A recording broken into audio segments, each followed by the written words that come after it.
We are officially 4 weeks in to the NFL season. My Eagles are 4-0. Christian McCaffrey with an absolute smash game, breaking the slate. We are back for another edition of the contest review show. Now, for the thousands in attendance and the millions of NFL fans around the world, from the OTM headquarters to your ears, let's get ready to rumble!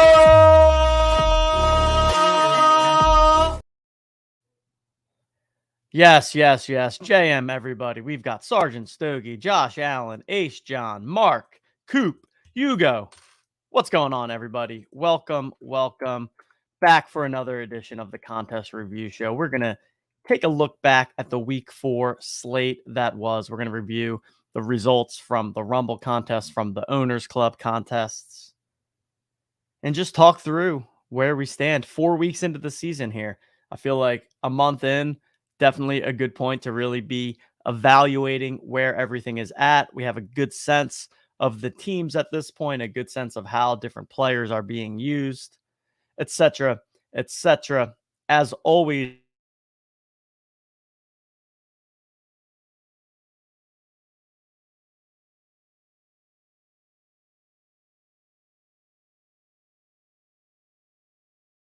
all right, I'm back.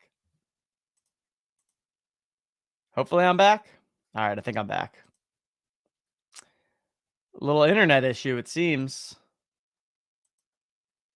All right, I think we're back. Testing. Okay. Hopefully that's good. We'll take that as opportunity to take a little sip of the coffee. A little sip of the afternoon coffee.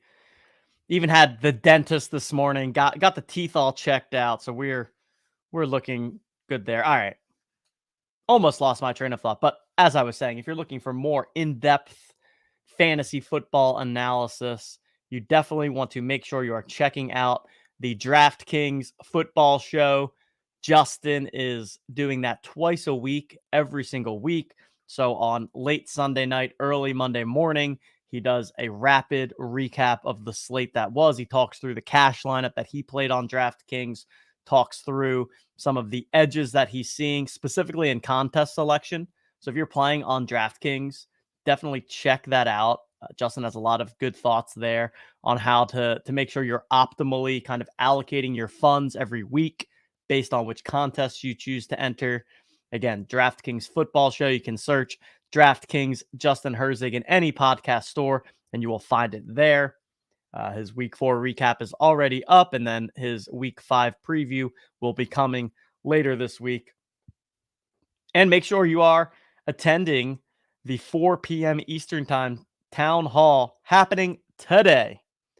Today, 4 p.m. Eastern, we're going to be in the Own the Moment Discord talking through the updates for October. Again, like I said, 4 weeks into the season, good time to kind of review where we are at. We're going to be talking about some contest changes that we are making in the Owners Club, and I see people in the Discord have already found a bit of a spoiler there. But got some contest changes that we're rolling out. We have a new contest type that we're going to be rolling out that I am super pumped about, and I think the people are going to be pumped too. And what else do we have? We got like 2 or 3 fun things that we're going to be revealing with regards to TOC. Also going to talk some NFL all day, talk some Rumble. For those that did not see it, make sure you're following me over on X. Posted a couple threads the past 2 weeks talking about the Dapper Sports ecosystem.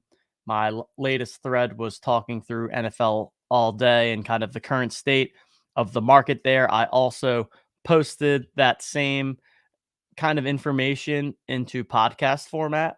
So make sure you're subscribed to the Own the Moment podcast. Also posted it on this very YouTube channel, so you can check that out. My kind of, I think it's like 20-25 minute show about NFL all day, about the market. A lot of talk about supply and demand.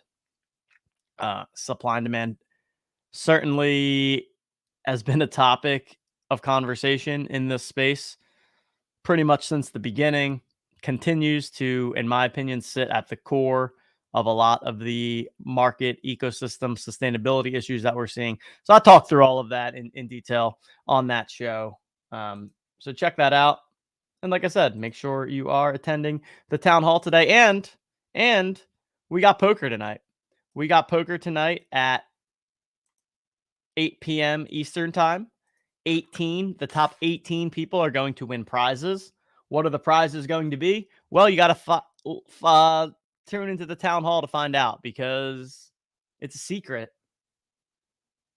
Because the prizes that will be given out tonight, as far as you all know, they don't exist yet. So another little teaser there for the town hall, but going to be rolling out something new that will also be available as a prize during tonight's poker game. All right, let's dive on into the slate here. Week 4 in the books. Another pretty fun week, I would say, in fantasy football. We had some of the big time studs going off. Mentioned Christian McCaffrey. So we're looking here at the Rumble live stats page. Again, I feel like I say this every week, but highly, highly, highly recommend checking out this live stats page. It's a great way to see during the slate how people are performing, which individuals are putting up the most points, and certainly great for times like this where we are kind of looking back at the slate that was and diving through.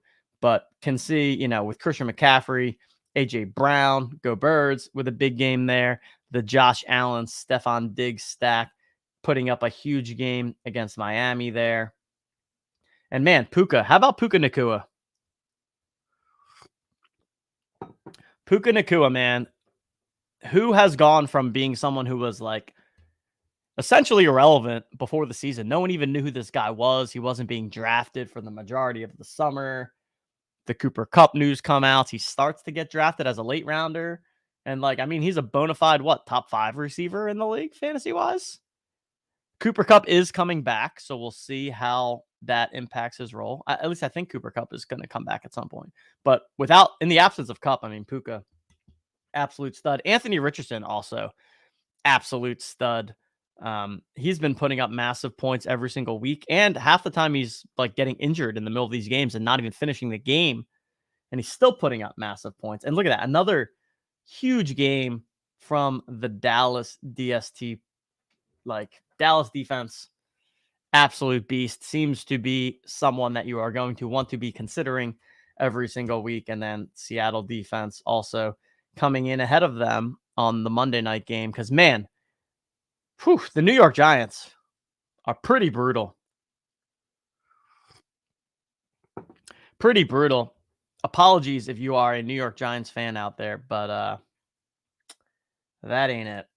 All right, looking at the quarterbacks here, we already talked about Josh Allen and Anthony Richardson. Justin Fields had himself a game. How about Chicago? Justin Fields throws for 4 touchdowns. And they still lose. They still find a way to lose to Russell Wilson and the Broncos. I think they blew a 28 to, I don't know, whatever lead. They were up by a lot. Blew that lead. Lamar Jackson, big game. Justin Herbert continues to have a good season. Jalen Hurts continues to be fine, but not showing that massive ceiling that we were hoping for. And, look, as we're seeing, look how many quarterbacks are putting up 20 plus. Zach Wilson, Brock Purdy, CJ Stroud, Russ, Joshua Dobbs, Baker. We're not. Now, Josh Allen did go for 36 this week, which is kind of more what we had become accustomed to the past year or two and more what we were expecting for this year. But for the most part, so far this season, the difference between the elite quarterbacks and the more mid-range quarterbacks has not been that high. So I think from a fantasy standpoint, it makes it viable to try some different stack types. And, especially in Rumble, you don't just need to be playing Josh Allen, Patrick Mahomes, Jalen Hurts every week. There's lots of options that you can go to. Running back position, he was the cover boy on the show this week, but Christian McCaffrey, I mean, what an absolute beast. Chris McCaffrey, just very, very good at football, has a very, very good role on a very, very good team. And that's what you want in your running back. I talked about it on the preview show when we were breaking down the slate last Thursday. But in my opinion, like I said, David Montgomery David Montgomery put up 34 for the Thursday night game. I was recommending to just kind of lock McCaffrey in Rumble. And, I feel like that's going to be a strong play all season long, even with ownership. So let's see the winning person. Oops. Let's go to Rumble here. The winning lineup in the free Rumble contest had the Christian McCaffrey hero. Yeah, so McCaffrey's like 70% owned. Obviously, that's a really, really high ownership. But I kind of think it's worth it. I kind of think it's worth it to just eat the chalk on McCaffrey most weeks. Definitely when he's at home against Arizona. Thought it made a lot of sense. We talked about Puka, but man, Kyron Williams, what another just kind of coming out of nowhere. Same with Devon Achane. Kyron Williams and Devon Achane are probably two, like if we were drafting again today for the rest of the season, they're probably both top 5 running backs, which is wild to think about. Josh Jacobs finally turns in a big game. He'd been having a little bit of a slow start to the season, but like Josh Jacobs there. Same with Derrick Henry. Man, the Bengals are just bad. Like what? How? Does anybody out there know what happened to the Bengals? Joe Burrow, where are you? Who is this imposter that has taken over as quarterback for the Cincinnati Bengals? Because they stink. Like they can't even score points ever. You have Joe Burrow, you have Jamar Chase, T. Higgins, Tyler Boyd, Joe Mixon. What's going on? Hayden Hurst, they brought in at tight end, right? Come on. Terrible. And how about this Jaleel McLaughlin that came in? So Javonte Williams got hurt for the Broncos, and then Jaleel McLaughlin came in and turned out a nice performance.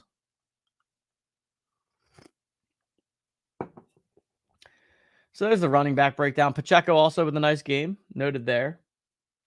Closer game than we were expecting Sunday Night Football, Chiefs versus Jets. At the wide receiver spot, we see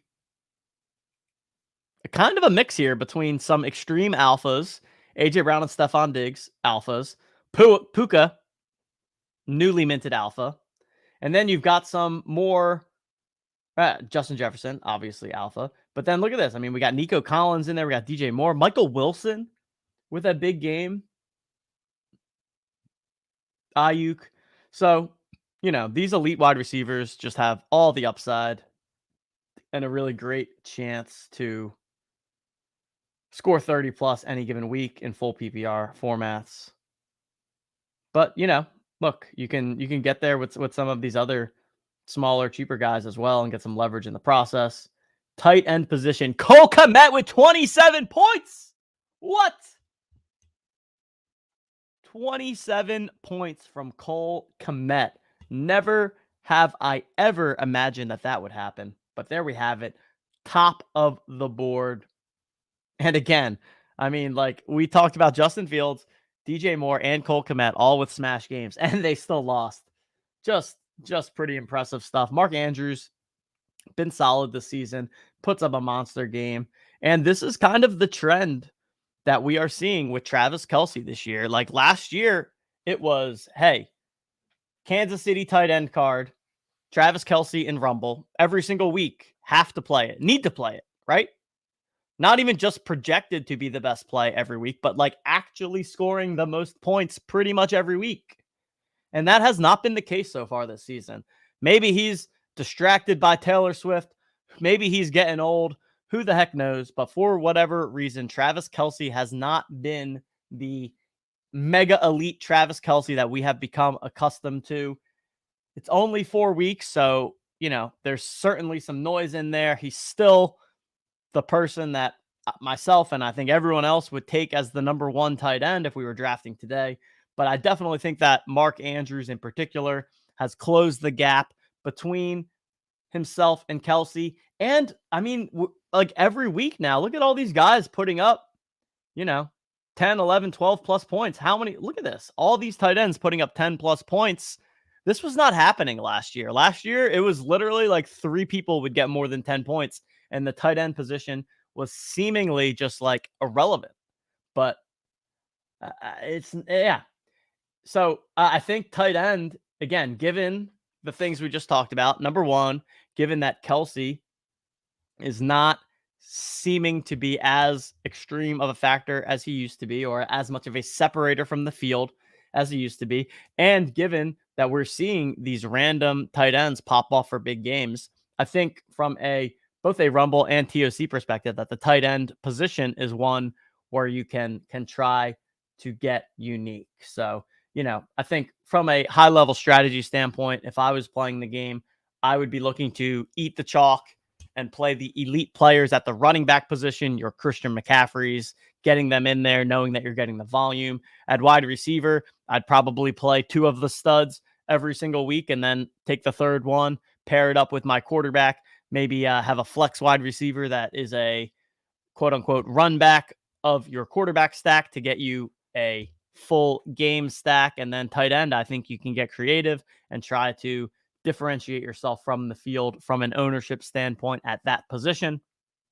And then finally, DST plus. Another thing that's been happening this year is like, it seems like every single week there is at least one defense that kind of breaks the slate and are scoring 30 plus points. So that's something that I feel like was not happening as much last year. We had Jacksonville defense come in the morning game, in the London game. How about that London game, by the way? Toy Story, when Toy Story moments. I want a Trevor Lawrence looking like a Toy Story puppet moment. When can we get those? But they came in with a big 23-point score in the morning, so they were quite high owned. Let's take a look at let's look at ownership first here quickly. So quarterback position, Josh Allen, Patrick Mahomes, Herbert, Hurts, kind of expected there. Running back, so we had 50% of people playing that Montgomery wrinkle game, which makes a lot of sense. 70% playing McCaffrey, and 70% playing McCaffrey, which also makes a bunch of sense. Wide receiver spot, kind of an even split between the alphas. Tyreek had a bit of a slower game this time around. There we have it there. And then tight end. Yeah, look, Travis Kelce's still coming in at nearly 50% ownership. So yeah, I don't know, man. I think I would be in Rumble, I would be a Travis Kelce fader, at least in the short term, until we see him turn back to his elite nature.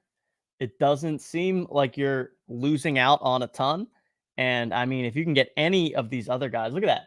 Mark Andrews at 10%. If you could tell me Travis Kelce at 47% or Mark Andrews at 10%, I will take Mark Andrews all day long. Same with George Kittle, Waller. So yeah, you can get some of these secondary, like tier 2 tight ends behind Kelce at quite limited ownership, and defense ownership pretty spread out here. I'm actually surprised the Jaguars was not higher, which shows that maybe not as many people as we think are paying attention Sunday morning. But yeah, so there we have it there. Let's check out the winning lineup. So we have Aaron It Out 46, Jolly Joker holder. Congratulations on taking down first place and the $250 Dapper balance to go along with it. The lineup: Josh Allen, Christian McCaffrey as the hero, paired up with Josh Jacobs and also David Montgomery in the flex. Then we've got Stephon Diggs and Adam Thielen at wide receiver. How about that? Adam Thielen in the winning lineup. Mark Andrews, who we just talked about, and then locking in that Jacksonville defense from the Saturday morning game. So nice lineup here, getting 2 wrinkle plays into the mix with David Montgomery and the Jacksonville defense, eating some of the high value chalk in Josh Allen, Stephon Diggs stack, plus that Christian McCaffrey hero. And look, with CMC, he may be 70% owned, but only 13% of people playing him as the hero. So that's a pretty nice spot there when McCaffrey just has that unbelievable ceiling. And look at that, puts up 60 points in the hero spot. And then gets different in a couple slots. Josh Jacobs, Adam Thielen, Mark Andrews, just enough to differentiate the lineup. Really nicely done here from Aaron it out. And congratulations on your victory. Remember, we've got free Rumble every single week, so you can head on over to the lobby now. The Week 5 contests are available for entry. Make sure you enter that free Rumble contest every week in partnership with Dapper Labs. Definitely does help us to get as many entries as we can. So appreciate all of you doing that. All right, let's transition to some TOC. Let's transition to some TOC. We're going to open up the main event.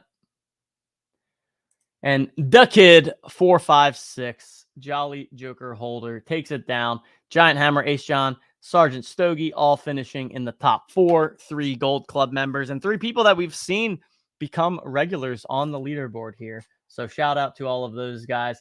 The kid 456 comes in with the Buffalo stack, Buffalo quarterback and Buffalo wide receiver, leveraging their Joker quarterback to get that stack and use Buffalo.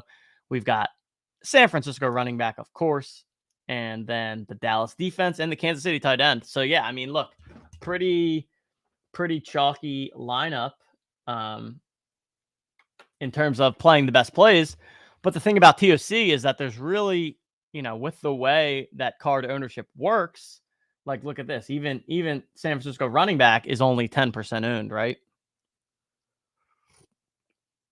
And I'd say that's one of the big difference at a macro level between Rumble and TOC is that Rumble, because anybody can just play any of the players where they own one of their NFL all-day moments, it's going to automatically yield like super, super high ownerships, right? Like theoretically, Christian McCaffrey could be 100% owned if every single person that played the contest owned a McCaffrey moment and used it in their lineup.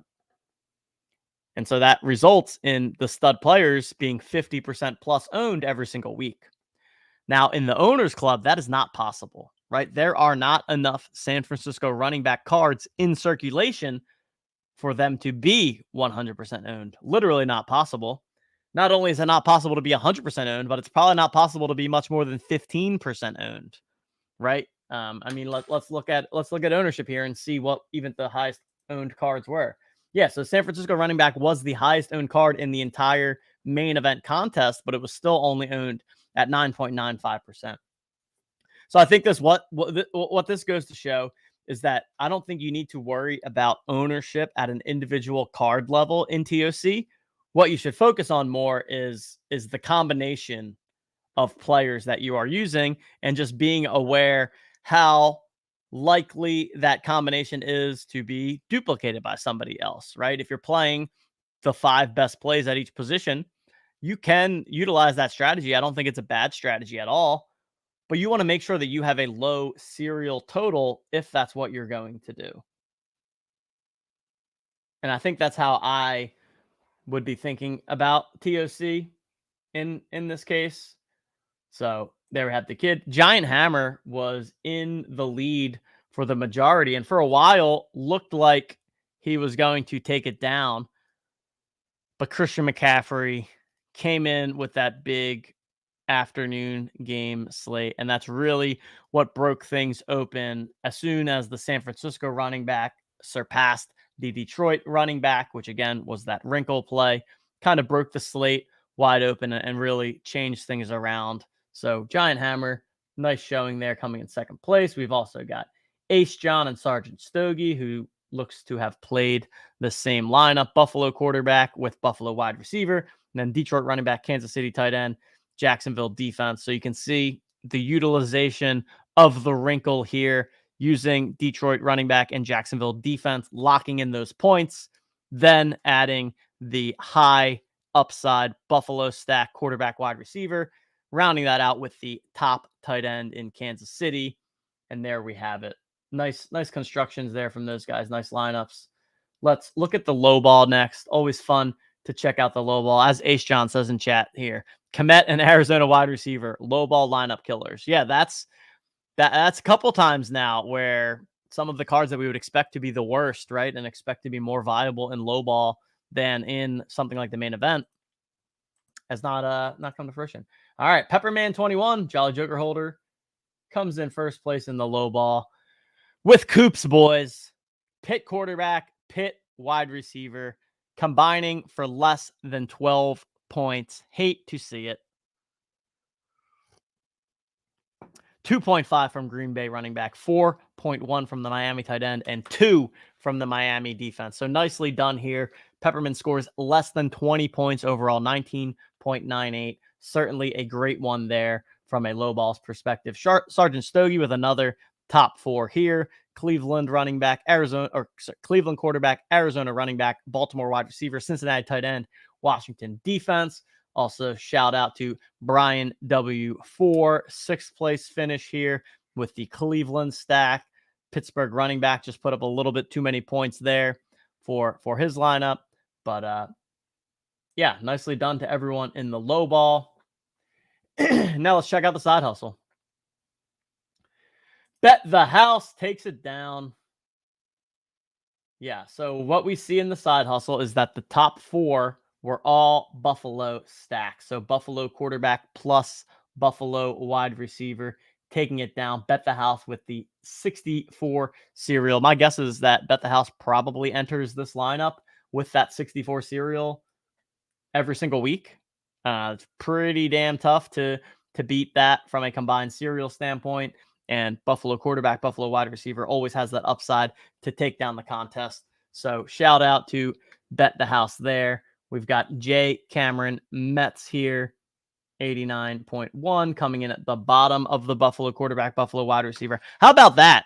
Must be nice to get a Buffalo quarterback and Buffalo wide receiver in your starter pack. But ladies and gentlemen, we're going to be talking about this in the town hall. But as Discord showed, the cat is already out of the bag. This is the last time that we will be looking at a side hustle lineup with a 2000 serial. It's the last time that we'll be looking at an Island of Misfit cards with a 2000 serial because, and again, we're going to talk through this at the town hall, but we are making a change to the contest. The side hustle and the Island of Misfit cards going forward will each require a minimum of 1 base plus moment in order to be eligible to enter. So you can no longer enter these 2 contests with just 2 starter cards. You can use 1 starter card and 1 base if you want to, but you have to have at least 1 base card in order to enter these contests going forward. Yeah, I'm going to talk about that more at the town hall, but that's happening. See you all at 4 p.m. in the Discord, by the way. Yeah, so I guess we don't really need to say much more on the side hustle there. And then we got the Island of Misfit cards. Maverick Jake, another Jolly Joker holder. So the Jolly Joker is coming in strong this slate. Look at that. The Stone Cold Nuts Chicago tight end paired up with the Seattle defense. Top scoring tight end, top scoring defense. That must have been a fun Monday night sweat there for Maverick Jake, because you know that you have the top-notch tight end going in, but you know you're going to need a massive game. And look, it even came down to the serial here between Maverick Jake and Gurug. And let's see. Okay, so they had Seattle too. Yeah, so Seattle, putting up that 33 spot. Baltimore and Dallas. Ace John with another top 10 finish here. Baltimore and Dallas. Yeah, so nice lineups here. Nice combinations there. Oh, Ace John. Which one's your bro? Maverick Jake? Ace Jake? Seems like Maverick Jake. Maybe Ace John's bro. So shout out there. Nice lineups put together. And lastly, of course, we've got the OG contest. The Kid 56 takes it down with 177 points. Buffalo quarterback, San Francisco running back, Philadelphia wide receiver, Baltimore tight end, Dallas defense. Yeah, so some unique stuff going on here, playing the Buffalo quarterback, but then opting for Philly wide receiver instead of Buffalo wide receiver, getting in that strong Baltimore tight end play, Dallas defense, who's been absolutely crushing all season long, and of course, that San Francisco running back. We got DJ Local in second place here, playing a similar lineup to what we saw people in the main event playing, taking the wrinkle value in the Jacksonville defense, then going with the Buffalo stack with the chalk McCaffrey Kelsey combination. And look at that, Ace John once again with another top 10 finish here in the OG contest as well. Looks like the same lineup that he rolled out in the main event, just with the OG cards. So there we have it. There we have it. Week 4 is in the books. But we've got so much season left. We've got so much left happening here. Been a really fun NFL season. I think there's a lot of interesting storylines going on in the league. I think we're seeing, certainly a lot of parity across the league, a lot of like any given Sunday type of vibes where anybody can beat anybody, and makes for a fun season. So there we have it. Congratulations to all of the winners in the contest. Remember, the week 5 contests are available in the lobby now for both TOC and for Rumble. And I'll see you all later today, 4 o'clock Eastern time. So just over 2 hours from now in the Own the Moment Discord, we'll be going through the October Town Hall, talking through some of the changes coming with the Owners Club, as well as the rest of season roadmap. And then tonight we've got a mega poker game with currently unknown prizes, but the top 18 will be earning a prize. So definitely a poker game that you want to get involved in. 8 o'clock Eastern in the Club GG app, club ID 375889. Thanks for tuning in. Catch y'all in the Discord, and then we'll talk at 4 p.m. Peace.